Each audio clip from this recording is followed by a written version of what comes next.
반갑습니다. 처음 뵙는 것 같습니다. 다행히 여러분 큰 박수로 한번 환영해 주시기 바랍니다.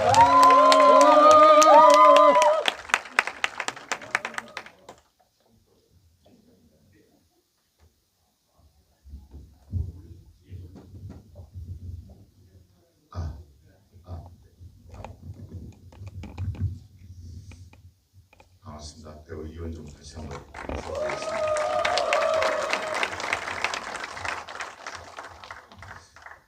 당 대표님도 오신다고. 제주도가 역시 대단합니다.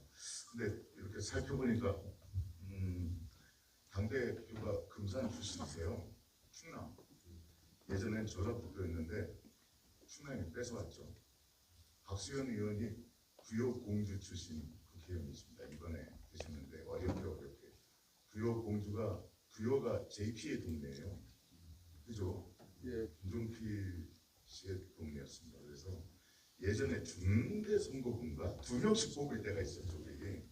그럴 때 투표인 수가 13만 명이었는데 김종필 씨가 11만 표, 2등이 5천 표로 국회의원 됐던 동네입니다. 왜 잘하냐고요? 제가 거기 출신이에요. 그래서 오늘 충남 출신 3인방이 제주를 위해서 전격적으로 출격하는구나 이런 생각을 해서, 그렇지 않아도 얼마 전에 당대표님이 뭐 하나 잠깐 좀 맡아달라고 해서 셋이서 소주 한 잔을 한 적이 있었는데 여기서 제주에서 2차를 하겠구나 이런 생각을 했는데 아쉽게 뭐 이런저런 일이 좀 있었나 봅니다.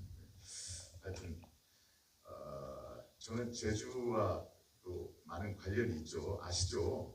제가 제주 출신은 아닌데 홍보대사를 맡고 있습니다. 제주도 홍보대사. 박수 한번. 제가 오다가 점심을 그 염소 너무 맛있어. 근데 그 노영동이란, 여기가 노영동이죠. 예. 제가 또 노영동 청년회 자문위원입니다. 별걸 다 합니다.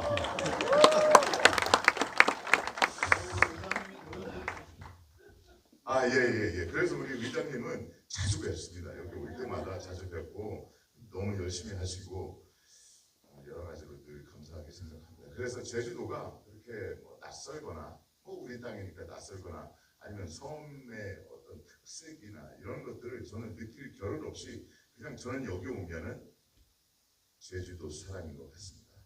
그리고 제주도만의 그 독특한 느낌들이 있어요. 제가 느끼는. 제가 요 앞에 있는 그 시장, 오일시장 있죠. 오일시장 가서 상인연합회 회장님하고도 담소를 나누고 여기를 어떻게 하면 잘 살릴 수 있을까 아이디어도 많이 드리고 그랬습니다.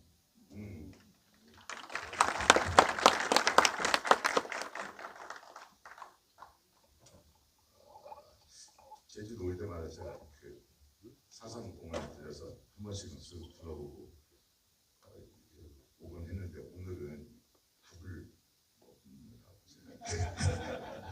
못 드리고 왔습니다.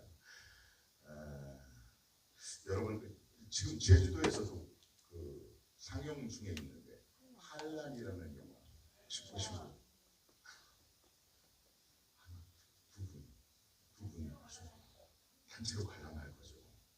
제가 시각 장애인들을 위해서 제가 봉사를 하는데 뭐냐면 시각 장애인도 영화하면 시각 예술인데 시각 장애인들은 못 볼 것 같죠.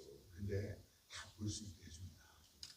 그래서 우리가 눈으로 보는 그 모든 것을 설명을 해요. 한라산 중턱을 향해 올라갑니다. 올라가는 김향기 씨가 이런 배역을 맡았고 돌굴이 살짝 미끄러져서 넘어졌습니다. 딸은 위로 올라가고 엄마는 아래로 내려오고 있습니다. 이런 식으로 그런 서비스를 해주는데 그 한란을 제가 꼭 하고 싶어서 그 서비스를 제가 한지 한 열흘쯤 된 것 같습니다. 근데 지금 여기저기서 많이들 관람을 하고 있어서 영화 한란 꼭 단체로 관람하시고 그런 하면서 제가 웬만하면은 NG를 잘 안 내는 배우이고, 그리고 또 대본을 읽는 거니까 그렇게 큰 문제가 아닌데, 뭐 눈물이 앞을 가려서 목소리가 안 나와서 한 5번 정도 NG를 냈던 기억이 납니다. 참 좋은 영화이고, 더더군다나 우리 친구와 함께라는 데에서 김향기라는 애기가 엄마로 나와요. 그 친구는 제가 같은 배우지만은 쟤는 배우를 위해서 태어난 애 같다라는 생각이 듭니다. 정말 연기를 잘한다는 것은, 우리는 평생, 제가 30년 한 운영사 하고 있는데, 누구를 이렇게 잘 들여다보고 그 사람의 특색을 간파하고, 그리고 그것을 머릿속에 저장을 하고, 그 저장된 기억으로부터 과거를 유출해내는 작업들을 합니다. 이게 그냥 본능적으로 돼요, 저희는. 이렇게 우리 의원님 얼굴을 보면은 예전에 저 둥근 이마에서는 똑똑함이 철철 흐르고 있고 예, 예. 그리고 귀로 봤을 때 남의 얘기들을 그래도 잘 듣는 그런 형상 가지고, 이게 관상도 보고요. 얼굴 근육이 몇 개로 이루어진지 아십니까? 그 근육만 해도 한 200개가 됩니다. 얼굴 근육. 우리가 웃으려면 어떤 근육이 어떻게 움직여야 웃어진다. 근데 뭐 요즘에 성형수술이나 이런 것들이 많아져서 얼굴 이렇게 고정을 해놔서 자기는 웃는다고 웃는데 이러고 있는 사람도 있죠. 예, 우리 뭐 보통 분들은 다 그냥 이렇게 웃으면 웃는데 웃는데 지금 약간 오른쪽이 약간 많이 올라갔죠. 이것을 근육의 움직임으로 알아챌 수 있어야 배우. 그래서 근육의 움직임이나 뼈의 움직임까지도 디테일하게 알고, 그리고 그것을 응용을 할 수 있어야 극도로 고통을 느낄 때 표정이라든가 이런 것들을 우리가 거울을 안 보고도 연습을 할 수 있습니다. 영화를 한란을 얘기했는데, 한란을 통해서 두 가지를 말씀드리고 싶었어요. 제가 한란이라는 영화를 쭉 보면서 제가 가지고 있던 막연한 사상이 그냥 제주도민들의 슬픔이고, 대부분 같은 시기에 재산날이 가지고 있고, 여기저기 가서 해녀가 직접 하는 육지의 어떤 해안가에 있는 횟집을 가면 다 사삼께 올라오죠. 그리고 소문청년단, 종교, 목재, 뭐 이런 것들로 점철이 되어 있습니다. 그런데 제주도에는 이야기들이 한 18,000여 개의 신화가 있다고 합니다. 대단하죠. 섬이 제주도에만 어마어마한 섬들이 있고, 그 섬마다 다 그걸 만들어낸 바람신도 있고, 그 신들이 다 할망이죠. 그런 분들이 다 모여가지고 엄청난 얘기들을 간직하고 있는 것 같아요. 그래서 이제는 사삼을 조금 더 실천해야 되겠다. 우리가 자꾸 얘기해야 되겠다. 사람들이 그냥 아픔으로만 간직하고 있으면 안 될 것 같다는 생각을 한란을 통해서 다시 한번 느꼈어요. 기억을 해야 되거든요. 사람들이 알아야 됩니다. 알아야 기억을 하고, 기억을 하는 것들만 그 자들이 변화를 시킬 수 있거든요. 이제 사삼을 우리가 과거에다만 묻어놓지 말고 미래를 여는, 제주의 미래를 여는 어떤 장으로 극복하고 다시 또 재생산을 해야 되겠다는 생각을 영화 한란을 통해서 느꼈습니다. 그 아픔 똑같이 느끼고 처절하게 반성할 건 반성하고, 그리고 관계를 회복하고, 그리고 그걸 통해서 우리 제주가 어떻게 세상 사람들과 또 만나는 연습을 해야 될지, 어떻게 그들을 받아들일지에 대해서 곰곰이 생각해야 될 때가 된 것 같습니다. 제가 가끔 그런 얘기 하는데, 우리는 어차피 우리 이순신 장군을 기억하고 세종을 기억하고 김구 선생님도 기억하고 그리고 수많은 독립투쟁을 했던 많은 분들을 기억합니다. 그리고 6.25도 기억하고 6.25 전에 우리 사상도 기억하고 그리고 4.19도 기억하고 그리고 8.7 항쟁도 기억하고 12.3 내란도 기억합니다. 그래서 그 기억을 통해서 이제 바꾸는 작업들을 해야 되겠죠. 충분히 받아들이고 그것을 다시 놓고 우리가 밝게 얘기할 때 미래를 향할 수 있다고 저는 생각합니다. 그래서 한란이라는 영화를 보면서 같이 슬퍼도 하지만 이제 우리가 이거를 전 세계 사람들한테 공개해서 우리 제주도의 아픔이 앞으로 어떻게 제주도의 미래를 위해서 쓰임새가 되는지 80년 광주가 12.3의 대한민국을 구했듯이 이제 4.3이 제주를 구할 때가 오지 않았나라는 생각을 해봤습니다. 아까 오면서 지인한테 이런 얘기를 물어봤었어요. 제주도민들은 1.2.3 내란 사태에 대해서 그렇게 현실감이 없지 않나? 조금은 육지 것들의 이야기 뭐 이런 걸로 받아들이진 않나. 물론 친인척들이 그리고 형제 자매들이 다 서울에 있고 그러기 때문에 뭐 제주도라고 이렇게 괴리되고 그런 느낌은 아니겠지만 왠지 조금은 거리가 있을 것 같다라는 생각도 드는데 그날 여의도에 갔던 저로서는 무척 겁먹고 국회의사당 앞으로 못 가고 저는 택시 타고 KBS 앞으로 갔었습니다. 택시가 국회 앞으로 가려니까 안 간대요. 그래서 KBS 앞으로 갔습니다. 제가 이제 얼굴이 알려져 있는 사람이니까 KBS에서 무슨 생방이 있나 보다. 그래서 저희 집에서 여의도 국회의사당을 가려면은 서강대교를 넘으면 되는데 일부러 마포대교로 도로를 그랬어요. 그랬더니 택시가 간다고. 그래서 KBS에서 국회의사당 앞 대로 그 저편에서 거기를 건너가지고 타고 저는 분명 총소리가 언제 날까? 총소리 나면 어떡하지? 이에 대한 생각 그리고 여의도 전체가 군인들에 의해서 점령당하고 포위되어 있는 건 아닐까? 그리고 헬기 소리가 났을 때 끝났구나. 다 죽었구나. 라는 생각을 하고 집에 전화도 하고 혹시 그냥 웃으면서 혹시 내가 오늘 저녁 못 갈지도 모르겠는데 라는 전화도 하고 한쪽에다가 애들한테 제가 딸만 둘인데 애들한테 이렇게 했으면 좋겠다라는 것을 카톡으로 남기고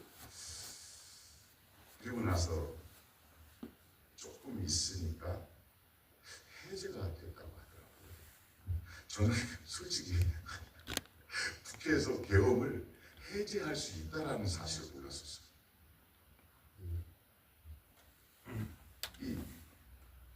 계엄은 그냥 하면 되는 거지. 계엄 자체가 불법인데 그 당시에 계엄의 요건을 안 갖췄으니까 그거 자체가 불법인데 불법을 저지른 자가 합법적인 해제를 받아들인다고 뭔가 안 맞잖아요. 내가 누군가를 골목에서 위압적으로 때리는데 때리는 것 자체가 잘못되어 있는데 저쪽에서 누군가가 뭐 이러해서 그거 때리는 것은 금지되어 있으니 너 몰랐지 금지되어 있으니까 지금부터 때리면 안 돼 라고 했는데 그 상태에서 딱 멈춰지네. 이상하죠? 이게 가능한가? 법적으로 나중에 법적으로 근거를 갖추는 것까지는 되는데 내가 불법이야. 근데 우리는 그런 역사를 가지고 있거든요. 이미 성공한 쿠데타는 처벌하지 않는다. 그 성공한 쿠데타는 처벌하지 않는다라는 기본 개념을 가지고 있는 사법부의 사람들이 지금 영장을 기각하고 이러고 있는 겁니다. 그들이 낸 거거든요. 80년도에 전두환의 성공한 쿠데타, 권력을 장악한 쿠데타는 사법적으로 처리할 수 없다라는 게 우리 사법부의 말이었습니다. 그리고 그것을 아직도 지키고 있는 거고, 우리는 그것이 아니니 제대로 잡아보자라고 말하고 있는 겁니다. 지금 현재의 사법 사태는 이거라고 보시면 됩니다. 근데 성공한 쿠데타는 처벌하지 않는데, 그럼 성공하지 않은 쿠데타는? 그리고 아무 일도 일어나지 않았어. 누구 다친 사람 있으면 나와봐. 누구 죽은 사람 있어? 국회의원은 뭐 끌었다가 뭐 어디서 고문이라도 했나? 아무것도 안 했잖아. 근데 뭘 처벌하겠다는 거야? 라고 강변하고 있습니다. 오늘 이 시간까지도. 그래서 이것을 근데 정말 과연, 물론 이 자리에 그렇게 생각하시는 분 없죠. 때리겠다고 칼까지 빼들고 총까지 들었는데 그 처벌하지 않는다고, 나라의 운명을 책임지겠다라고 선서를 한 사람이, 그 사람은 선서를 했잖아요. 모든 우리 5천만 국민 안에서 이러이러하겠노라. 그 선서를 한 사람이 그렇지 않았다, 그냥 장난을 한번 해봤다, 분기 좀 잡으려고. 그죠? 말도 안 되는 짓거리를 하고 있는데 사법부에서는 아니 그 정도는 괜찮지 않아? 라고 얘기하고 있는 겁니다. 그래서 지지난주부터 다시 거리로 나가기 시작했습니다. 저희들이 할 수 있는 게 그거밖에 없기 때문에, 그리고 그것이 가장 큰 힘이라는 것을 우리가 지난 1년 동안 겪어왔기 때문에 다시 또 목소리를 높여야 되겠다. 그래서 서초동 사법부 앞으로, 검찰청으로, 대법원 앞으로 가가지고 목소리를 내고 있습니다. 이렇게 우리가 제주도민분들도 똑같은 마음으로 느끼고 있을 거라고 생각이 됩니다. 그리고 조금은 더디지만 민주당이 이제 곧 강 대표님이 오셔가지고 얼마나 열심히 하고 있고 잘하고 있는지 말씀을 하시겠지만, 제가 볼 때는 꽤나 열심히 잘하고 있습니다. 이미 정성호 법무부 장관은 제가 알기로는 이빨이 3개나 못 폈어요. 그냥 힘들어서 이 앞니 3개가 그냥 빠졌다고 하더라고요. 예전에 문 대통령도 이빨이 7개나 빠졌던 기억이 있죠. 그렇게 다들 열심히 내란과 싸우고 있습니다. 그런데 제주도에 오면서, 그 전에 이제 늘 제주도에 오면 쉬고 뭔가 심신을 내려놓고 웃으면서 즐기다가 가는 걸로만 생각하다 4.3이라는 것을 알게 되고, 그걸 받아들이고 나서부터는 마음속에 상당한 부담을 갖고 그 묘지를 한 바퀴는 꼭 들어보고 가야지 마음을 갖는데, 실제 생활로 이렇게 실천으로 옮긴다는 게 얼마나 힘들다는 것을 알고 있습니다. 어쩌다가 1, 2, 3 대랑까지 왔는데, 영화를 아까 할란 얘기를 했었는데, 영화는 이제 종합 예술이라고 하죠. 제가 이렇게 배우의 길을 35년 정도를 걷다가 제가 알고 있는데 상식적으로 이게 옳은데 이 사람이 돼야 되는데 말도 안 되는 사람이 돼서 나라가 3년 동안 또 망가지는 것을 보고 이번엔 진짜 돼야 되는데, 그래서 할 방법이 목소리를 좀 내는 쪽으로 얘기를 하고 나서 인생이 잠깐 삐끗했죠. 잠깐.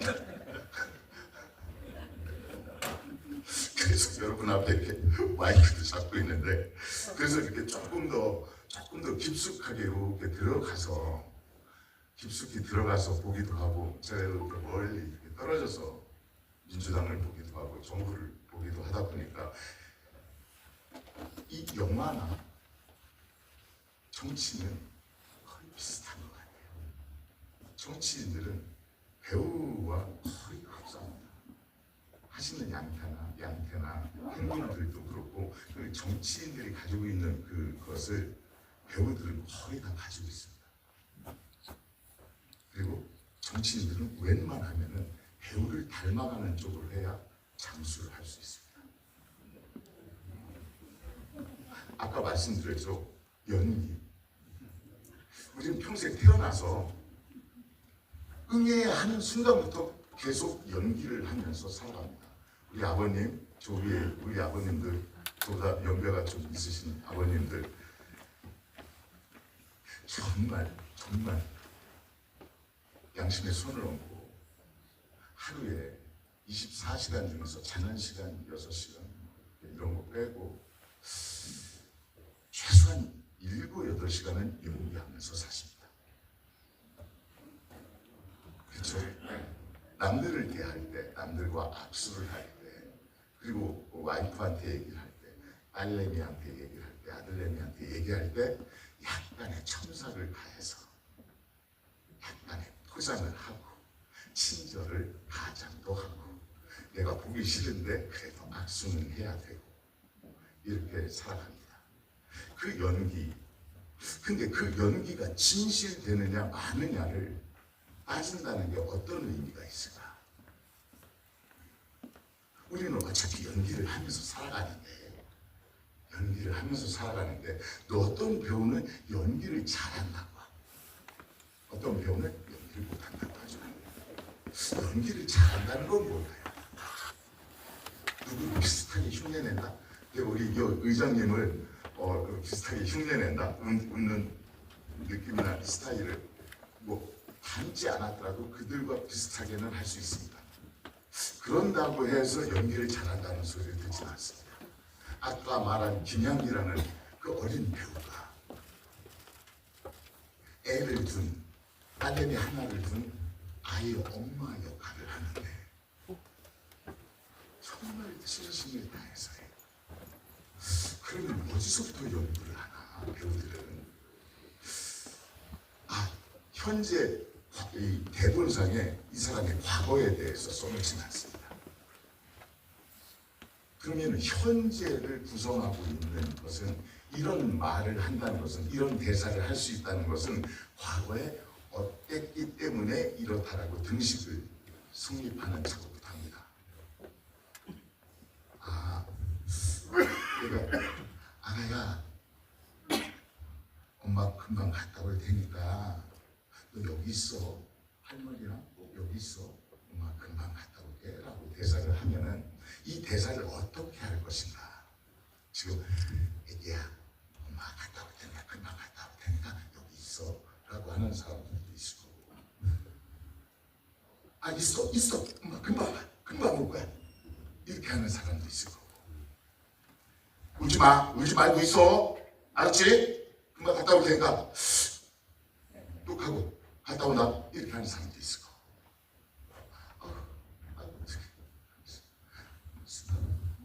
조금만 기다려 그래서 뭐 먹을 거라도 하나 또 갖다 주고 이거 먹고 있어 엄마 금방 올 테니까 알았지? 엄마 눈 봐 눈 그렇지 웃어 이렇게 하는 사람도 있을 거예요.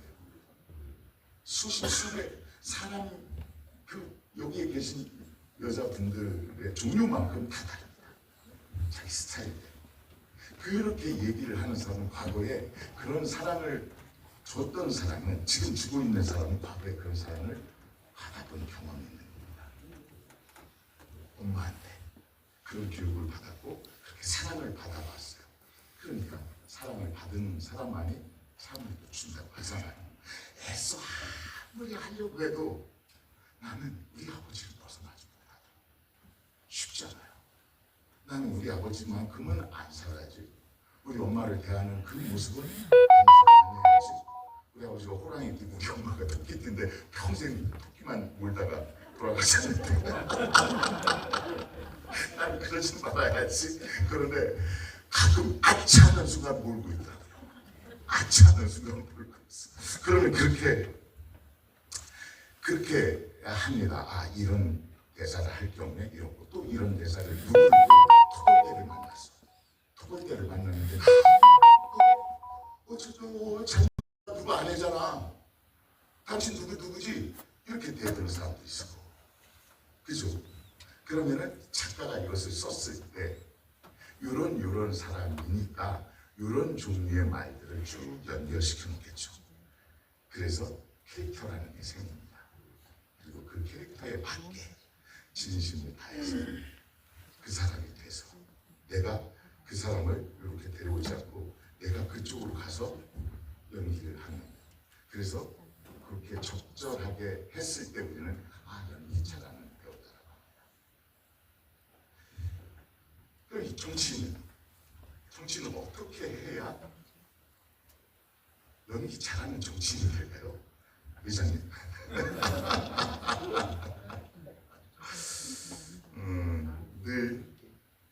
늘 낮은 자세로 아니면 눈높이를 맞춰가면서 여러 가지 방법들이 있겠죠. 그렇게 가는 방법들의 가장 기본은 공감 능력이 아닐까 생각을 합니다. 정치는 공감 능력의 확대라고 저는 생각합니다. 누군가가 아픈 곳이 있거나 잘못된 곳이 있거나 그러면은 내가 그 아픔을 최대한 같이 느끼면서 그와 함께 눈높이를 맞춰서 그 사람의 일을 정치적으로 해결할 수 있는 능력을 갖춘 사람, 이게 정치인이 가지고 있는 연기력입니다. 그렇게 진심을 다해서 연기를 할 때 이 사람은 믿고 쓸만하다, 우리 심부름꾼으로서 적절하다라는 평가를 받으시겠죠. 이게 정치인의 연기력입니다. 그러면은 그런 배우를 알아봐야 되겠죠. 김양기라는 배우를 저희가 캐스팅을 해야 될 거 아닙니까? 감독으로서. 그죠? 그리고 그에 맞는 적절한 옷도 입혀야 되고, 그리고 그래, 제주의 어느 오름쯤에 이런 길이 있는데 여기에서 찍었으면 좋겠다. 그리고 조명은 어떻게 했으면 좋겠다.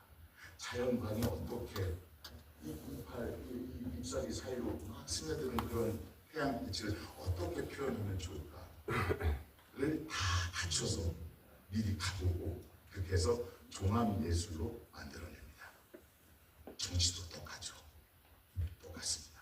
그런 공감 능력을 가지고 가서 어르신들 아이고 어르신 안녕하세요. 예, 어떻게 지내셨어요? 네, 이게 아니고 이렇게. 어르신 잘 지내셨어요? 그래요? 요즘에 뭐 불편하시죠? 이렇게 늘 올려다보면서 할 수 있는 정치인들이 우리 민주당의 자산이라고 저는 생각합니다. 아까 충남 얘기를 잠깐만 더 해보겠습니다. 충남 부여에 해방 이후 우리 민주정부가 들어선 이후, 민주정부가 아니고 우리 정권이 수립된 이후, 정부가 수립된 이후 70년 만에 처음으로 민주당 군수가 생겼어요. 그 군수를 만드는데 손을 잡고 열심히 뛰어다녔습니다. 박정현 군수입니다. 부여 군수. JP의 동네에서 민주당 군수가 처음으로 탄생했습니다. 네. 그 양반이 연설력이 뛰어나거나 그렇지 않습니다. 혀도 약간 짧아요. 그리고 키가 이 정도 됩니다. 저 이 정도 봐요. 그래서 아주 좋아요. 조건적으로 고개 숙이고 이렇게 하는 데는 나는 이렇게 해야 되는데 그냥 이 정도만 해도 눈높이가 맞아요. 근데 노인정이나 뭐 이런 제가 처음으로 그때 제안했던 게 뭐였냐면은 버스 정류장 모든 관내 부여 군내에 있는 모든 버스 정류장을 한 번씩은 다 가는 거였고, 물론 경로당이나 노인회관은 무조건 다 가야지만은 버스 정류장을 무조건 가자였습니다. 그리고 오토바이를 타고 다녔습니다. 그래서 빠른 기동력을 향해서 저도 오토바이를 타고 양반도 오토바이를 타고 수행원은 차 타고 다니고, 그리고 가가지고 저기 버스 정류장이 딱 있다 그러면은 한 40m, 30m 전방에서 내려서 거기서부터 마치 유인원이 사람이 돼가는 것에 정반대로 유인원을 이러고 있다가 이렇게 해가지고 직립부 얘기했지 않습니까? 우리는 거꾸로 이러고 나서 이렇게 그리고 꼭 절을 한 번씩 하고 다녔습니다. 아, 배우가 왜 그러고 다니는가? 아, 예, 이번에 진짜 일꾼 하나 만들려고 그래요. 이거는 뭐 그냥 하여튼 이 사람만 찍어주세요. 번호만 알려주고 민주당은 안 알려줬어요. 부여에서는 박정영 군수가 민주당 군수인지 잘 모르는 거예요. 그렇게 해서 재선에 성공을 했습니다. 이제야 민주당이라고 얘기합니다. 그러면 그분의 눈에서, 그분의 몸짓에서 진심이 나왔으니까 어르신들이 그런 걸 하는 겁니다. 진심이 나왔으니까. 의장님, 사모님한테 거짓말로 술 먹고 들어왔는데 그냥 개인적으로 막 좋다고 그렇게 놀러 들어왔는데 의정 보느라고 무슨 일이 있었어 이런 거 할 때 얼굴 표정이 좀 달라지시죠. 그래서 거짓말 하는 그죠? 달라져야 사람이야.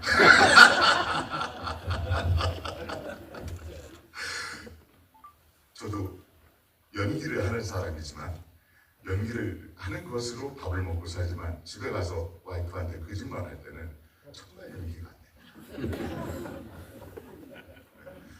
제가 드릴 말씀은 어차피 하는 연기, 평생 해야 되는 연기, 공감 능력을 발휘해서 우리 주민들과 눈높이를 같이 하자.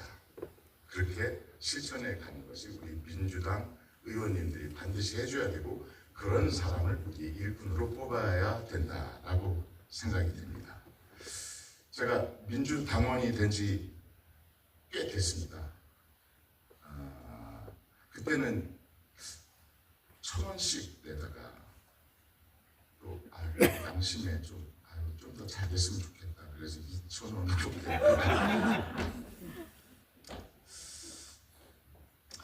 그래. 이재명 후보가 경기도지사를 하고 대통령을 한번 해보겠다라고 얘기했을 때 그래 좀 그게 말렸습니다. 그러지 마라. 그 자리는 공화할 것이 아닌데 지금처럼 하시면 안 되는데 라고 하면서 말리면서 대신 내가 민주당을 위해서 돈을 더 내겠다.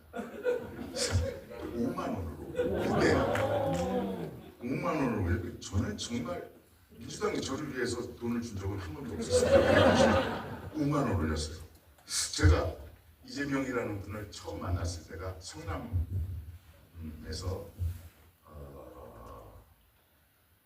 뭐죠? 저 변호사 민변 모임을 할 때였습니다. 그때 성남 의료원을 만들겠다고 본인이 시정을 한번 해보겠다는 거예요. 그래서 하지 말라고 그랬어요. 전혀 그러니까 정치인이 배우가 될 만한 소양이 전혀 없다. 왜냐하면 연기를 잘해야 되는데 당신은 연기를 잘하지 않고 너무 솔직하다. 속을 다 드러낸다. 이래가지고는 안 된다.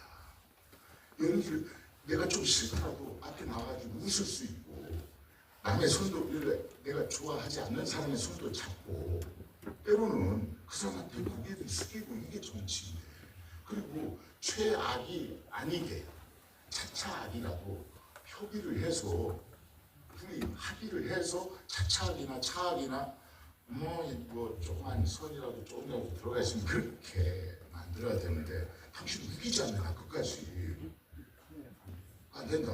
그랬더니 한 번 포기했어요. 술 먹고 풀었어요.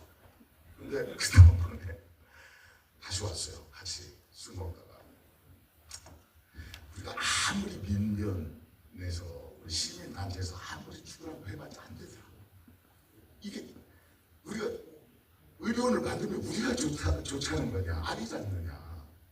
여기에서 의료 서비스를 잘 못 받는 성남 시민들 성남에 대해서 잠깐만 설명을 해드리면 성남은 우리나라의 축소판입니다. 대한민국의 축소판하고 똑같아요. 왜 그러냐면은 분당이라는 아주 잘 사는 우리나라 첫 번째 계획된 도시가 있죠. 일산과 분당인데 그래도 분당이었죠. 그런 데가 있는데 성남의 또 한쪽 구평에는 88년도 우리가 올림픽을 할 때 공항에서부터 잠실 체육관까지 가는데 마포나 이런 데 강변에 판잣집들이 얼마나 많았어요. 그때 그 사람들 다 쓸어 모아가지고 성남으로 이주시켰습니다. 강제로. 그렇게 해서 생성된 도시가 그곳에서 안동에서 이재명 후보가 이사를 온 거예요. 그러니까 가장 밑바닥, 성남의 밑바닥, 빈민들 지붕도 없고 이런 데도 많았고 텐트 같은 우리 뭐 염소나 소머리처럼 만들어 놓고 사는 그런 집들이 대다수였습니다. 그런 데가 동시에 있었어요. 그러니 분당은 지금도 독립을 시켜달라고 합니다. 성남시 말고 분당시로 우리를 만들어달라. 왜? 우리가 세금의 대부분을 우리가 내는데 우리 세금은 왜 쟤네들 위해서 쓰여야 되느냐. 그죠? 그런 주장 당연히 할 수 있죠. 당연히 할 수 있습니다. 근데 이 사람들이 이렇게 잘 살게 되는 데는 이 사람의 노동력이 반드시 필요했다라는 것을 잘 모르겠죠. 어쨌든 현재 내는 돈의 대부분은 성남시에서 거치는 세금의 대부분은 이쪽에서 냅니다. 그리고 저 사람들이 우리의 혜택을 다 뺏어간다라고 생각하는 게 성남시예요. 거기서 성남시에서 시장을 한번 해보겠다고, 이 화합을 한번 만들어 보겠다고, 그리고 의료원을 짓겠다고. 좋습니다. 나 배우지만은 뭐 그렇게 크게 모르고 그때 살짝 생각했는데 밥벌을 먹고 살 정도. 월 한 3천. 열심히 도왔어요. 그래서 개고기로 유명한 그 모란시장이 있는 데가 성남입니다. 그 개고기를 금지시키고 살짝 여기 있던 성남시장을 이쪽으로 살짝 이렇게 몸을 틀어서 재배치를 하고, 그거 하나만 가지고도, 왜냐면은 여기서 계속 하시던 분이 이걸 자리를 안 옮기면은 절대 자기 그것을 포기하지 않아요. 그래서 아예 자리를 살짝 옮긴 거예요. 그렇게 해서 그 문제를 해결했고, 그리고 의료원을 줬고, 그리고 그 전 시장이 가지고 있었던 빚을 다 판단을 하고, 그리고 우리가 그 유명한 개국정리는 나중에 경기도지사인데 그렇게 해서 성남시장을 했고, 유명한 그 무상교부를 해서 시작을 했죠. 그렇게 시작을 해서 시장이 된 다음에 1년 동안 찾아가지도 않았어요. 오지도 말라고 했어요. 그래서 2년 끊고 사는 것처럼 살았습니다. 무수히 많이 기회가 있었지만은 근처에 가지도 않았어요. 그리고 시장이 된 지 3년 만에 처음으로 형 밥은 한번 사야 되는 거 아니야? 그때 3년 만에 처음으로 가서 밥을 얻어 먹었던 기억이 납니다. 그리고 나서 도지사를 하게 되어 하지 말라고 그랬어요. 맞다. 시정하고 도지사는 또 다릅니다. 권한은 시장한테 거의 대부분 있습니다. 도지사는 큰 권한이 없어요. 도지사한테 할당된 공무원들은 지금은 바뀌었죠. 예전에는 소방공무원밖에 없었습니다. 소방공무원은 도지사 권한이었어요. 그래서 예전에 왜 김문수 씨가 나 김문수인데 너 이름 뭐야? 이렇게 했던 게 전화해서 명령할 수 있는 데가 소방관밖에 없어서 그렇게 한 거였어요. 진짜로. 그래서 당신의 그 행정적인 능력을 발휘했으니 그것을 발휘하기 위해서는 더 큰 도시로 가거나 성남시장을 한 번 더 합시다. 좀 더 큰 것을 한번 해보고 싶다고. 그리고 경기도에서 산적한 군데들, 경기 남북도로 나눠져 있고, 그 성남시랑 똑같습니다. 경기 남북도도 경기 남부의 대부분의 인구가 다 살고 있고, 잘 사는 동네는 다 경기 남부에 있습니다. 이쪽 과천에서부터 쭉 해서 의왕, 안양을 거쳐서 저쪽 인천과 이어진 국경과 이어지는 그 동네까지 경기도의 투표인 수가 1178만인가 그런데 한 70% 정도가 그 벨트에 삽니다. 남부 벨트. 그리고 저 위쪽은 땅은 훨씬 더 큰데 인구는 3분의 1밖에 안 되고 그런데 민주당은 딱 한 군데 있어요. 어디게요? 아니요. 지금도 딱 한 군데만 가지고 있습니다. 파주. 저 서쪽의 파주. 왜 그러냐면은 파주는 일산에서부터 쭉 올라가는 자유로가 있어요. 교통이 좋습니다. 교통이 자유로 뭐 편도 한 7, 8차선의 도로가 쫙 뚫려 있죠. 그러면서 거기까지 이제 교통이 좋으니까 출퇴근하려고 젊은 사람들이 그쪽으로 많이 이사 갔어요. 파주 쪽으로. 그래서 파주는 그래도 한 55%는 많았습니다. 경기 북부, 서울을 절반으로 나눠서 위쪽은 파주 한 군데밖에 없어요. 근데 그쪽을 만들어 보겠다라고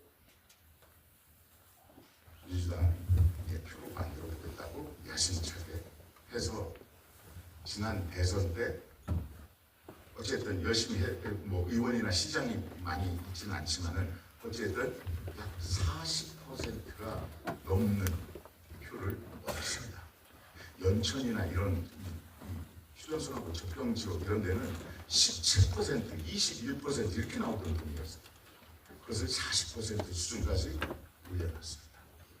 물론 당선자는 아직 안 나오고 있지만은 이제 이번 지선 다가오는 내년 6월 지선에서는 반드시 민주당 시장이 나오겠죠. 그리고 그 다음 총선에는 국회의원도 나올 겁니다. 그리고 나서 관계를 조금만 더 얘기할까요? 그리고 나서 갑자기 문재인 후보가 확정된 상태에서 자기가 하겠다고 한번 나오겠다고 좋다. 후보로 나오는 건 뭐 어차피 한번 나와서 한번 해보시라 경험을 얻기 위해서. 그래서 그때 조직도 만들어보고 대신 어차피 문재인 후보가 이기는 판이었어요. 전 국민이 다 인정을 하는 그런 판이었죠. 기억을 보건데 그래서 근데 이렇게 우리 둘이 싸우는데 체급이 확 차이. 뭐 저와 초등학생이 싸운다 보면 재미가 이걸 돈 주고 와서 보질 않잖아요. 흥행력이 떨어지니 체급을 올려놓자. 체급을 올리는 방안을 여러 가지로 방안을 해서 모색을 해서 체급을 올려놓을 테니 대신 끝났을 때 두말하지 않고 깨끗이 승복하고 다들 이쪽으로 와서 백기통을 하자. 대신 정책을 많이 연구해서 시간이 있으니 정책을 많이 연구해서 여기서 30% 정도를 얻으면은 그죠?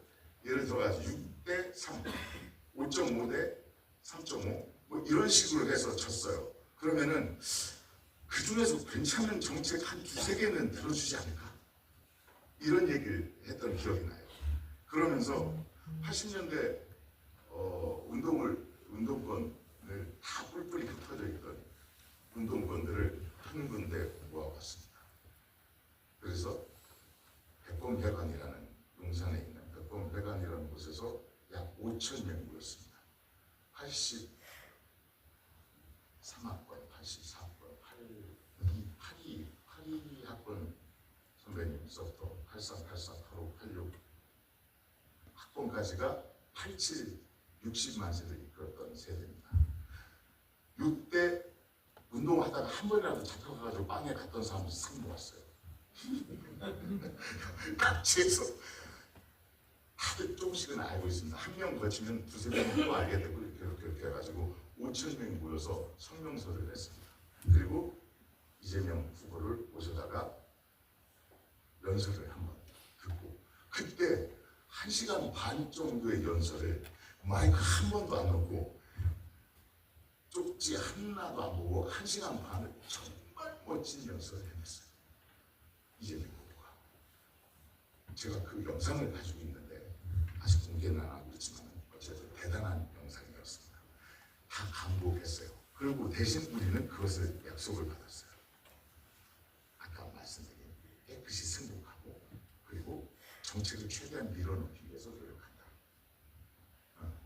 그렇게 해서 전 다니는데 뭐 전남 광주나 이런 데 갈 때 5천 명 중에서 정말 가능한 사람들 뭐 엄청나게 갔어요.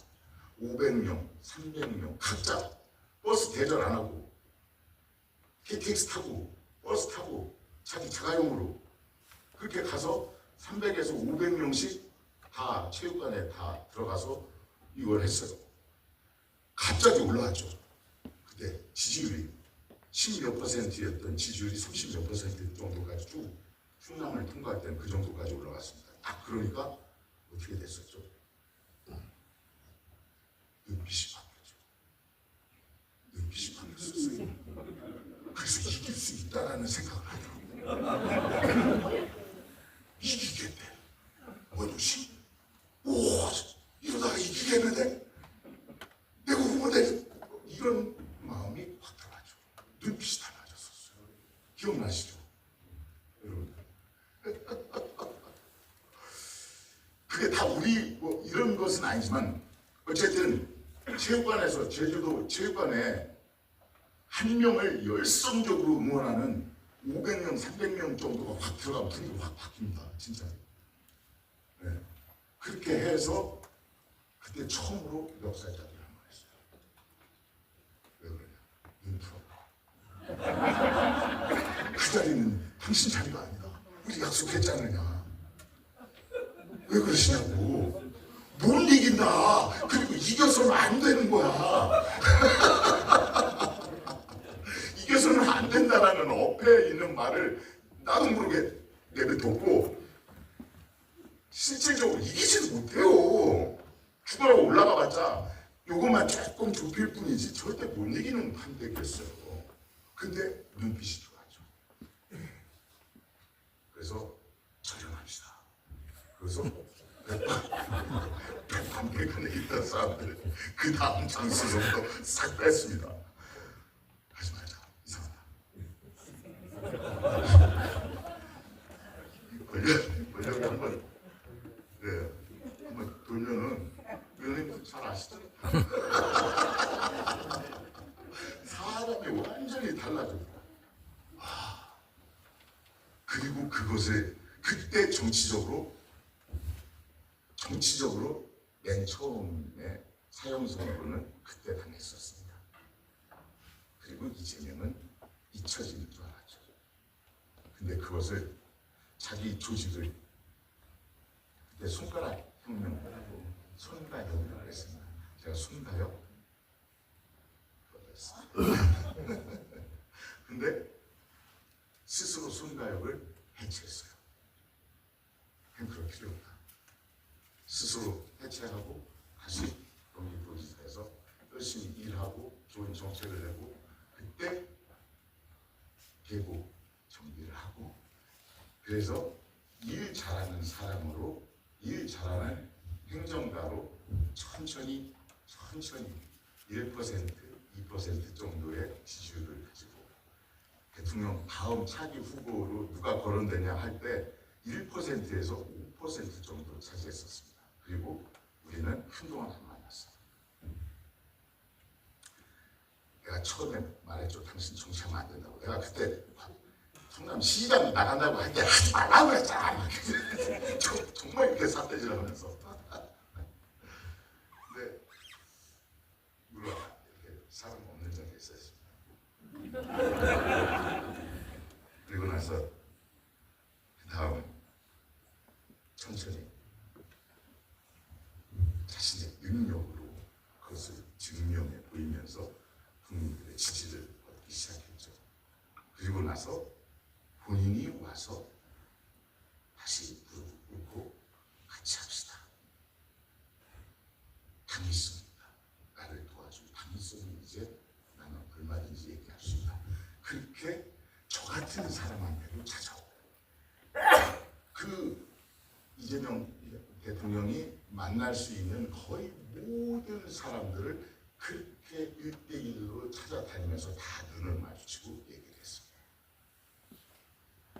그때부터 사법적인 탄압이 시작됐죠. 10% 20% 올라가니까 이제 사법적으로 그리고 다 그런 세월을 겪으면서 진짜 물리적으로 죽을 뻔 했지 않습니까?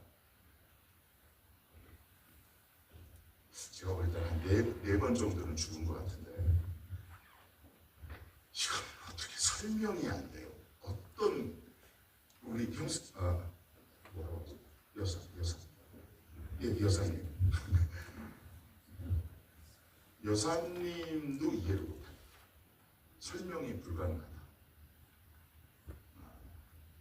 마지막으로 이제 내란 때 이렇게 자세히 하는 거 국회로 보여주십시오 방송할 때 잘 들어보시면 옆에서 울고 있는 김예경 여사의 목소리가 들립니다.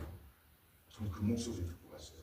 대표님 목소리 때문에 대표님이 오라고 해서 그거라기보다는 옆에서 국민 여러분 쿠데타를 막을 수 있는 힘은 오로지 국민의 힘밖에 없습니다. 여러분이 와주셔야 됩니다. 국회로 와주십시오 할 때 옆에서 국회로 와주십시오라고 할 때 옆에서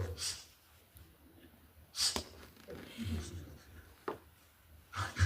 짠한 사지로 남편을 보내면서 국회 안으로 자기가 운전을 해서 보좌관이 아니고 여사님이 직접 운전을 해서 남편을 국회로 데려다 주는 그 마음, 그리고 등 떠밀고 담을 넘어가게 만드는 그 마음이 어땠을까? 그렇게 해서 이 정권이 이렇게 탄생이 됐습니다. 재밌죠?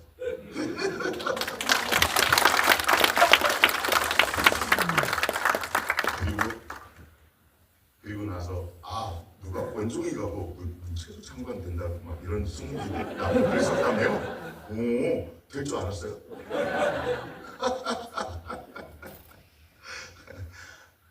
억만금을 갖다 줘도 안 합니다. 저는 그 양반 옆에서 20여 년 동안 지켜봤잖아요. 그 사람 옆에서 저만큼 해서 이렇게 도와주는 일은 얼마든지 할 수 있습니다. 진짜로. 그리고 힘도 나고 재미도 있어요. 왜 잘하니까 일을 옆에서 도와주는데 앞에서 못하면 좀 짜증도 나오고 그래서 아이씨 꼭 해야 되나 이런데 정말 여기서 바람을 이렇게 쓱 내면 이쪽에서 태풍이 일어나고 막 이러니까 얼마나 일하고 싶겠어요. 근데 하루 옆에서는 하면 안 돼요. 하루 옆에서 하면 힘들어요. 혼자 잘하네. 어떻게 쉬워? 자기가 아침 6시부터 새벽 2시 막 이럴 때 장관들한테 톡을 새벽 2시에 날리고 이거 확인해 보세요. 확인했는지 안 했는지 일자가 뜨는지 안 뜨는지 없어지는지 다 확인하고 있는데 그리고 다음날 강요회의에서 그것도 전 국민이 다 바라보는 공개된 강요회에서 그거 체크하셨어요? 그거 안 하면 어떻게 됩니까? 거기에서 공개적으로 장관이 이런 사람이랑 곁에서 저는 일할 자신 없어요. 저도 이제 좀 배우 생활을 해서 조금 벌어놓은 그것과 앞으로도 계속해서 벌 거예요. 배우 생활하면서 그리고 뭐 평소에 이러고 있지만은 또 통장에 돈이 꽂히면 금방 빠집니다. 진짜요. 통장에 돈이 꽂혀야 돼요. 한 달에 7, 8kg 금방 됩니다. 자, 나중에 여기 꼭 필요하신 분들 계세요. 건강에는 썩 안 좋습니다. 저랑 동네가 같은 정동이라는 무술 감독이 있어요. 저 때문에 이쪽에 뛰어들어가지고 참 미안하긴 한데 야 너 뭐하냐? 나와. 그리고 와서 마이크 한 번만 좀 형님 저는 그런 거 괜찮아요. 등등 들어가지고 했더니 이제 완전히 민주당의 투사가 돼가지고 저랑 같이 움직이는데 그 친구는 하루에 7kg도 뺍니다. 24시간 안에. 그 복싱 선수가 살 빼는 방식으로 우리한테 적용하잖아요. 복싱 선수는 500g이나 1kg를 빼기 위해서 그렇게 합니다. 이미 빠져있는 이 근육과 이 표피 사이에 지방이 거의 없어요. 그 사람들은. 그런데도 거기에서 1kg를 빼내야 되니까 얼마나 혹독하게 하겠어요. 근데 그것을 우리한테 제 몸에 적용하면은 7kg 빠집니다. 살짝 맛만 보여드릴까요? 그래. 어차피 힘만 끌고 가자. 딱 시작을 하면은 2시간 동안, 3시간 동안 운동을 하는데 2시간을 이 근육 운동을 해요. 걷기, 그리고 벤치프레스 이거 하고 이 근육 운동만 막 2시간 동안 합니다. 그리고 1시간 정도를 유산소 운동을 해요. 근데 달리지 않고 걸어야 돼요. 빠르게 이렇게 건강 이렇게 걷는 거 20km 걷잖아요. 간만만 좋아져요. 네, 절대 그러면 안 돼. 걸으려면 이렇게 걸어야 돼. 이렇게 걸어야 돼. 제가 우리 집 구파바인데 강남까지 4시간 반 걷습니다. 빠른 걸음으로. 근데 그렇게 걷는 유산소 운동을 1시간 해요. 그리고 수면 유도제를 하나 딱 먹어요. 샤워를 하고 수면 유도제를 먹고 그러면 바로 자요. 수면제 말고 수면 유도제 그런 거 있어요. 몸에 괜찮아요. 자연성분 술. 그리고 2시간 딱 자고 깨워달라고 합니다. 2시간 딱 자고 일어나서 똑같은 패턴으로 30분 빼서 다시 운동합니다. 그리고 근력 운동부터 그리고 유산소 운동 그렇게 하고 다시 또 씻고 깨끗한 마음으로 잠이 오면은 바로 자고 혹시 안 오면은 힘들어서 안 오면 그거 살짝 먹고 그리고 또 2시간 더 자요. 중간에 물을 먹어라. 이게 포인트야. 이걸 3타임 딱 하고 마지막에 쭉 잡니다. 살은 운동할 때 빼앗지지 않고 잘게 빠져요. 잘게 빠집니다. 대사 기능이 계속 일어나요. 그래서 그렇게 딱 24시간 딱 나머지 6시간 딱 자고 일어나면은 놀라운 볼이 통장에 돈 딱 꽂히면 바로 치킨 딱 돼요. 그래서 제가 그 민주당 의원이 돼서 그 돈을 지금은 현재는 대통령이 된 감사한 마음으로 10만 원씩 냅니다. 아까 5만 원에서 얘기가 여기까지 왔습니다. 그래서 지금 10만 원씩 열심히 내고 있고 그렇게 내는 것은 뭐냐면은 저에 대한 다짐이기도 합니다. 왜 그런 거 좀 돈을 드리고 다이어트 좀 돈도 드리고 어디서 돈 주고 가서 끊고 뭐 이래야지 집에다가 줄넘기 사다 놓은 적 없거든. 한 번도 안 놓고 줄넘기 갖다 놓고 집에서 런닝머신 갖다 놓고 나중에 빨래 건조기로 바뀌고 돈을 조금 드려야 돼요. 그러면은 정성이 생기죠. 저도 10만 원 낸 만큼 민주당에서 뭔가를 뽑아내고 싶어서 10만 원을 내기 시작했습니다. 이 효과가 좀 더 있으면 좀 더 올려볼까도 생각 중입니다. 물론 드라마도 좀 하고 영화도 좀 이게 돼야 되는데 이런 데 와봤자 용돈밖에 안 주고 이유는 뭐냐면은 제가 10만 원씩 내기로 한 것은 아무리 곰곰이 따져서 맨 처음에 내가 민주당원이 돼서 1,000원씩 낼 때도 똑같은 마음이었는데 그것은 우리나라를 바꿀 수 있는 것은 민주당밖에 없기 때문입니다. 그 어떤 진보 정당도 대한민국을 바꾸지 못합니다. 사람 좋죠. 그리고 훌륭하게 잘해줬으면 좋겠어요. 우리 용해인 의원이 옆에서 지켜보면 얼마나 참 똑똑하고 그 양반의 몫을 저는 한 400~500%를 하고 있다고 생각합니다. 진보당 여러분들 잘 모르시겠지만 정말 열심히 근로자들을 위해서 뛰입니다. 그리고 늘 촛불 행진이나 이런 거 할 때 맨 선두에서 이 분위기를 이끌어주고 있습니다. 그리고 좋은 법안도 많이 냅니다. 우리가 누구나 다 일을 하지 않습니까? 근로자의 권익을 위해서 정말 열심히 합니다. 조국 혁신당도 열심히 하고 똑똑하죠. 뭐 신장식 의원도 있고 박은정 의원도 계시고 또 국제 뭐 아주 유명한 분도 계시고 조국 당 대표도 그렇고 우리의 큰 손가락이기도 하죠.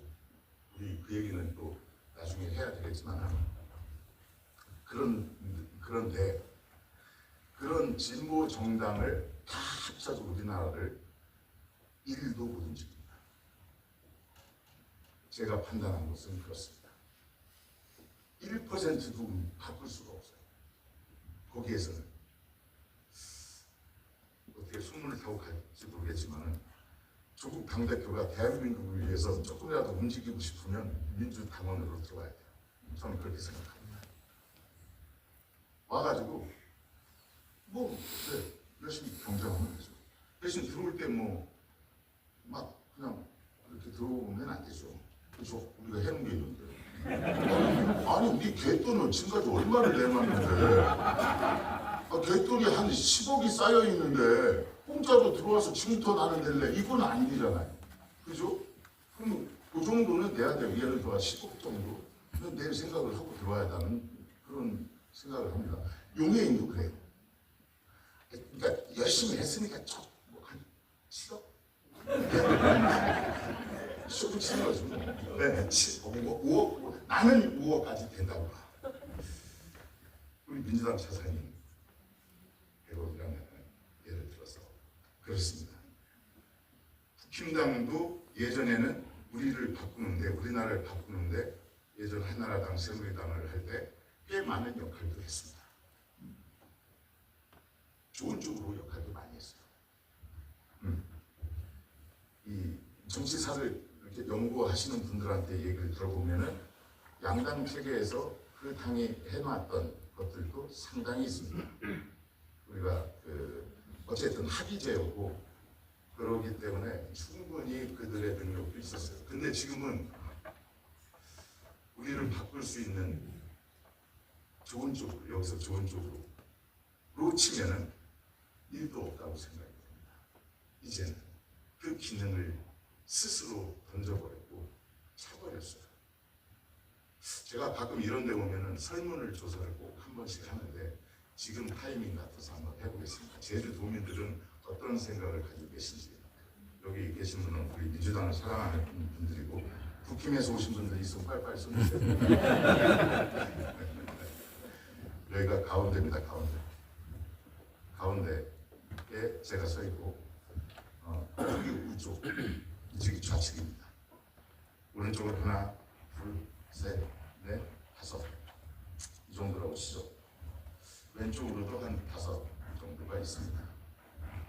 현재 민주당은 우리의 민주당은 사지선다를 한번 해볼까요? 어디쯤에 위치하고 있는지 한번 여러분의 생각을 한번 알고 싶어서요. 1번 오른쪽으로 2발짝, 2번 오른쪽으로 4발짝, 3번 왼쪽으로 1발짝, 4번 왼쪽으로 3발짝, 오른쪽 2발짝, 4발짝, 왼쪽으로 1발짝, 3발짝, 5번 가운데. 자, 오른쪽 2번이라고 생각하시는 거 한번. 네, 약 10분 정도. 그리고 오른쪽으로 4발짝이라고 생각하시는 거예요. 한 분. 왼쪽으로 1발짝. 왼쪽으로 1발짝. 우리 의원님도 왼쪽으로 1발짝. 왼쪽으로 3발짝. 한 분. 그 간첩 아니에요? 가운데. 많은 분들이 15분 정도. 이거는 뭐 여러분들의 개인적인 생각이니까 뭐가 옳다 그르다를 얘기하고 싶은 생각은 없습니다. 여러분들이 그렇게 믿고 계시는 만큼 어느 쪽을 향해서 가야 될지에 대해서만 저는 얘기를 하고 싶은데, 제가 생각하는 현재 민주당은 2번이라고 생각합니다. 오른쪽으로 4발자국 정도 가 있습니다. 제가 마주치고 있는 민주당은 오른쪽으로 4발자국 정도 가서 위치해 있습니다. 근데 그 스펙트럼이 왼쪽으로 3발짝까지 포함을 하고 있어요. 그래서 조국당이나 기본소득당이나 진보당이나 이런 사람들이 발붙일 곳이 없는 거예요. 왜냐면 민주당의 덩치 큰 애가, 정말 덩치 큰 애가, 저처럼 큰 애가 여기 3발자국에서부터 저기 4발자국까지를 다 휩쓸고 있기 때문에 왼쪽으로 한 3-4발자국 가 있는 용해인, 진보당 뭐 이런 데를 다 포함해요. 그래서 그들이 독자적으로 뭘 할 수 있는 게 없습니다. 그들의 이슈는 다 민주당에 다 있습니다. 그리고 예전에 국힘이 했던 오른쪽으로 4발자국, 3발자국까지도 우리가 다 하고 있습니다. 현재 국힘당은 5발자국 저 뒤에 여기 이 정도에 있습니다. 오른쪽으로 7에서 10발자국 사이에 있습니다. 이거는 정당의 기능을 상실한 겁니다. 극우 집단이라고 할 수 있는 거죠. 예전에 나치당이나 이런 애들이 거기에 속합니다. 파시즘을 위주로 하는 당들이 그 정도에 있고, 그들의 이슈는 생각보다는 다릅니다. 그리고 잘 먹힙니다. 왜냐면 당장 뭔가를 해결해 줄 수 있을 것 같고, 행복이 갖자, 이런 거. 우리가 마음대로 행복이 가질 수 있습니까? 안 되잖아요. 당장. 그럼 굶어 죽는 것을 전제로 해야 됩니다. 우리가 미국 가면 몰라도. 어쨌든 제가 생각할 때는 이재명 대통령은 어디쯤에 있을 것 같아요? 1번, 2번, 3번. 이거 저 대통령한테 직접 말하려고 해요. 진짜 솔직하게, 진짜로 한번 해봅시다. 진짜 직구할 겁니다. 제가 오른쪽으로 2발자국, 이재명. 오른쪽으로 4발자국. 네 분이나 계시네요. 5분. 왼쪽으로 1발자국. 네. 왼쪽으로 3발자국. 1번. 오른쪽으로 2발자국 정도 와 있다. 제가 생각하는 이재명 대통령은 왼쪽으로 가 있습니다. 그러니까 민주당은 오른쪽으로 4발자국 가 있고, 이재명 대통령은 왼쪽으로 1발 정도를 가 있다고 생각합니다. 저는. 제가 옳은 것은 아니에요. 그러니까 민주당이 오른쪽으로 왼쪽으로 몇 발자국에 가 있는지, 대통령은 자기가 생각할 때 몇 발자국에 위치해 있는지를 생각했을 때 민주당원이 생각해야 될 어떤 사안을 어떻게 판단하는 게 좋을까를 여기서 판단해 나갈 겁니다. 그죠? 조금만 똘똘하게 생각하다 보면은 부식합이라는 것들이 생기게 되고, 그러면은 우리가 오른쪽으로 2발자국 정도에서부터 왼쪽으로 1발자국까지 정도의 법안들이나 정책들을 우리가 지지를 하면은 거의 100% 맞습니다. 근데 거기에서 벗어나는 것 정책들이 있어요. 이것을 어떻게 오케이나 노를 해야 될까? 예를 들어가지고 좀 이따가 당대표님 모셔가지고 그런 말씀하실 텐데, 우리 1인 1표제 얼마 전에 다들 그거 누르셨죠? 1인 1표제가 맞다고 생각하십니까?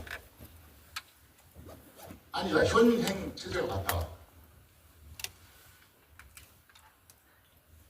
두 분 다 옳습니다. 어쨌든 1인 이제 대의원들한테 많은 표를 주게 되는 그 근본적인 건 다 아시죠? 말씀 안 드려도. 우리 표가 현격하게 적은, 고생을 많이 하는 우리 인미의 지금 의원 같은 분들, 대구 경북이나 이런 데서 평생 바쳐가지고 민주당을 위해서 열심히 싸우고 정책을 뭐 발휘하고 이렇게 하잖아요. 근데 그분들한테는 너무나 그쪽 동네에서 너무 적은 거야, 사람이. 그러다 보니까 민주당 안에서 목소리도 그만큼 작아요. 표는 이 말은 표로 통합니다. 그러니까 그 사람들한테는 그 더 많은 만큼의 이것을 주자라는 게 현행 체제였어요. 근데 우리가 이제 뭐 전라도나 뭐 이런 지역 정당이 아니잖아요. 민주당이 전국 정당이잖아요. 1인 1표제로 가는 게 맞습니다. 그쪽을 향해서 가야 돼요. 그럼 일반적으로 1인 1표제만 해서 좋으냐? 저는 딱히 그러지는 않은 것 같아요. 열심히 토의를 해서 우리가 일단 1인 1표제를 만들었습니다. 이게 이제 민주적인 합의 절차에 의한 것이죠. 요 정도가 왼쪽으로 한 발자국에 속합니다. 네. 왜냐면 오른쪽으로 있던 것을 다시 왼쪽 한 발자국이나 가운데로 바꾸는 거죠. 당연히 그렇게 가야 됩니다. 근데 그걸 선택을 할 때 우리가 이게 뭐가 오는 거야? 뭐가 왜 그렇게 해야 되고 이건 장점이 뭐고 단점이 뭐야를 판단할 때 이 발자국 수를 한 번쯤 생각해 보시면 됩니다. 이게 이 제도는 왼쪽으로 몇 발자국 정도에 속해 있는 거니까 를 생각해 보다 보면은 이쪽을 향해서 가면은 왼쪽 한 발자국 정도, 두 발자국 정도 요 안에서 이루어지는 정책들로 가는 곳에 우리가 표를 주면은 민주당이 제대로 서게 되고 그렇게 되면은 대한민국이 오른쪽으로 쳐져 있지 않고 가운데 이 언저리에서 대한민국의 여론이 형성될 거라고 봅니다. 이게 우리 민주당원들이 반드시 해야 될 일입니다. 그렇게 하기 위해서는 발자국 수를 셀 수 있을 정도의 그런 이해 능력이나 이런 게 조금 있어요. 그래서 지체되면 안 됩니다. 국힘당이나 20대 친구들이 많은 다른 이유들이 있겠지만 저렇게 태극기를 흔들고 이스라엘기도 흔들고 잘 이해 안 되잖아요. 성조기도 흔들고 중국을 왜 저렇게 싫어하고 민주당을 중국과 같이 이렇게 붙여주는 이유가 뭘까? 이런 것들을 조금은 다른 분들에게 설명할 수 있으려면 지체돼서는 안 됩니다. 그래서 공부가 조금은 필요해요. 왜냐하면 여러분들도 아시다시피 우리가 1년 동안 민주주의라는 것을 한다는 것이 계속해서 유지를 시킨다는 것이 얼마나 힘들다는 것을 여기 계신 어르신들은 지금 평생을 통틀어서 정말 절실하게 느꼈을 겁니다. 민주적인 합의 절차를 이 사회의 대의 명분으로 삼고 우리가 다 같이 공동체 운명을 가지고 대한민국이라는 이름 하에 우리가 한번 살아가보자. 민주주의라는 것을 근간으로 해서 살아간다는 것이 얼마나 어려운지 지난 1년 동안 87년도에 끝냈던 그것을 40년이 지난 지금 감히 지구상에서 최고로 선진화된 국가에서 그것을 다시 시도를 했다는 것 자체가 얼마나 절망스러운 일입니까? 그리고 그 내란이 1년 동안 끝을 못 보지 않습니다. 제가 볼 때는 6개월, 앞으로 7개월 정도 남은 지선까지 이걸 끝내야 된다고 생각합니다. 그래서 그 총합된 내란을 끝내는 총합된 힘으로 지방선거를 치러서 압도적으로 이겨줘야 됩니다. 압도적으로 이기는 것까지는 좋은데 제주도의 얘기를 나중에 조금은 하고 끝내려고 하는데 조금 길죠. 그래도 어쩌다 왔으니까 앞으로 이런 기회가 없을지 모르니까 압도적으로 이기는 것은 당연한 건데 근데 방심하면 안 돼요. 지난번 대선을 치르면서 제가 마지막 날 모든 결과가 발표되는 날 오후 5시부터 여의도 광장에 사람들이 당선 축하를 하기 위해서 100만, 200만의 사람들이 현장에서 지키고 있었습니다. 오후 5시부터 개표 시작하고 실시간으로 숫자가 올라갔죠. 5시부터 여의도 현장에 있었습니다. 그리고 우리는 이렇게 이겼다, 저렇게 이겼다, 다들 한마디씩 하고 그러면서 점점 숫자가 처음에는 지기도 했었어요. 그러다가 역전돼서 다시는 역전 당하지는 않았지만은 45%에서 정말 저는 마음속으로 50.1%라고 했으면 좋겠다는 생각이 50%만 넘었어요. 정말 어떤 신까지 해요. 정말 간절한 마음. 근데 0.1% 왔다 갔다. 근데 저쪽으로 계속해서 그때 그 초조한 그 당혹스러움 우리가 기억을 해보세요. 우리 건국 이래 최초로 대통령 후보가 방탄 유리 안에서 유세를 했던 선거입니다. 우리나라 같은 치안 상태에서 방탄 유리 안에서 밖으로 미안해서 나오면은 들어가! 그렇게 소리를 지르면서 유세를 했어요. 우리처럼 치안이 잘 되는 이 나라에서 그런 불안 속에서 대통령을 뽑았는데 또 50%를 뽑았어요. 여기에 계신 분들은 누구나 다 이해를 잘 못할 겁니다. 어떻게 이럴 수가 있냐고. 어떻게? 아니 내 자식들을 죽이겠다고 총소리를 들이댄 애들한테 표를 어떻게 던질 수가 있냐. 다시 40년 50년 전으로 돌아가서 캄보디아처럼 그렇게 또 살짝 미얀마처럼 그런 정국 속에 80년도처럼 치마 짧은 치마도 검사하고 머리 긴 것도 또 통행금지 시키고 또 그렇게 사람 됐다고 근데 그게 좋다고 이게 이해가 됩니까? 아니 설마 그렇게까지 하겠어?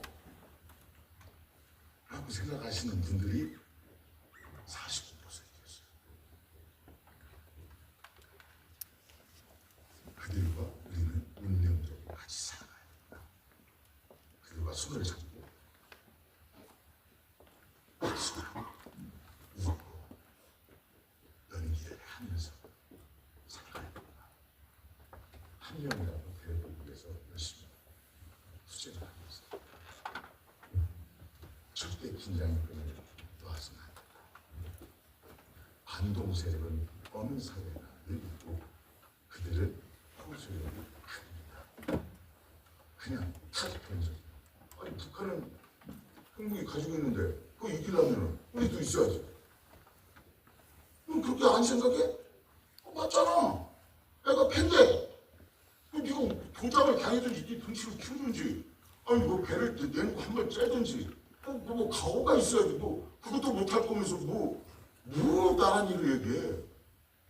아니 저기 그게 아니고 그러려면 저 MBT에서 내가 몰라 이렇게 나가는 사람들한테 논리적으로 설명이 안 되는 사람들한테 합리적인 생각이 안 먹히는 사람들과 우리는 더불어서 연기를 하며 살아가야 됩니다.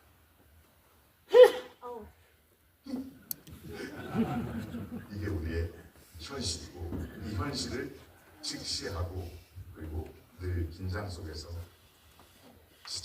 지체되지 않도록 나 스스로를 열심히 공부시키면서 살아가는 게 이 민주당원이 이 나라를 바꿔가는 천천히 바꿔가는 민주당원으로서의 의무가 있다고 저는 생각이 됩니다. 그래서 긴 시간 동안 여기 저기 저쪽을 헤매고 돌아다니다가 결국은 민주당만이 대한민국을 바꿀 수 있고 그 힘을 가지고 있고 그 힘의 원천은 바로 우리 민주당원 여러분들한테 있다.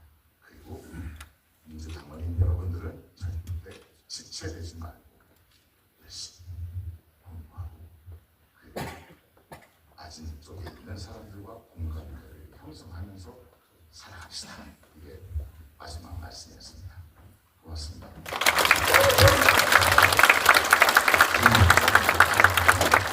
멋있는 얼굴뿐 아니라 중저음의 목소리로 대결에 큰 울림을 주셨습니다. 다시 한번 큰 박수로 운전하시고 내려가도록 하겠습니다. 네, 수고하셨습니다. 다음 강연이 있는데 잠깐 한 5분 정도 잠깐 쉬고 강 대표님 모시고 강연이 있겠습니다. 예. 안 오셨으면 제가 5분 더. 아니요, 이와 있습니다. 네, 잠시 5분 정도만 쉬고 바로 시작하도록 하겠습니다.